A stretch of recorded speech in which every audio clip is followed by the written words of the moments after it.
धुलीने आवरा वैताग आणले कधी गारी पुसल्याशिवाय कुठून येताच येत नाही. तर हॅलो गाईस, मी संजीवनी, माझ्या मिनी व्लॉगमध्ये तुमचं स्वागत. तर आम्ही चाललो मच्छीला. मच्छी मार्केटमध्ये गेल्या होतो. मच्छी होती जाम, पण मार्केट काही तवरा भरला नव्हता, कारण गणपतीचा 4था दिवस होता म्हणून काही पहिल्यासारखा आवरा मार्केट भरला नव्हता.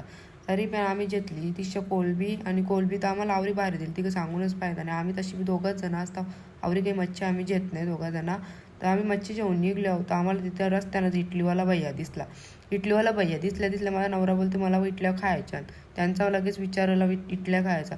इटल्या तर नव्हत्या, मग मेंदूवर भेटलं. तर भैयाला बोललं चल पॅक कर. तर घरा आलो, लगेच इटल्या खायला सुरुवात केली दोघावी. लगेच दोघा रेपसाला सुरुवात केली. 1 नाही 2 नाही, लगेच फिनिश करून टाकला. आणि माझी पिऊ पण बघा खायचं काम बेदम करते. इथं खाऊन बिऊन झालं दोघांचा, लगेच टाइमपास चाललेला. दोघाही घेतलं 2 हातात मोबाईल मस्तपैकी, आणि पिऊला माझे फोन चालूच असतं कोणचं ना कोणचं. मी तोपर्यंत लगेच इथं जेवायला बनवायला सुरुवात केली. जेवायला बनवून घेतं बरं, यांचं दोघांचा टाइमपास चालले तोपर्यंत. इथं भात तर मी पहिलेच घालून ठेवलेला, आणि आपल्या हाताची चव ते एकच नंबर. अवरी भारी झालती, वासच अवरा भारी झालता का सांगूनच फायदा नाही. इथं मी लगेच नवऱ्याला जेवायला वाढीत घेतला, आणि नवऱ्यासाठी जेवणाचा ताट रेडी केला. पण मी व्हिडिओच्या चक्करमध्ये त्यांना जेवायला मी कमीच वरलेला, पण मी नंतर परत त्यांना जास्त वाढवून दिला.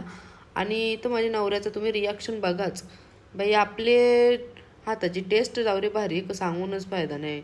आणि इथं आम्हाला मच्छी बोलला ती 1 नंबर. नॉनव्हेज आमचा फेवरेट आहे सगळ्यांचा. इथं आम्हाला मस्त मच्छी खायला भेटली का आम्ही लगेच सोडतच नाही. तर असं झालं आपला आजचा व्लॉग. चला तर बाय गाईज.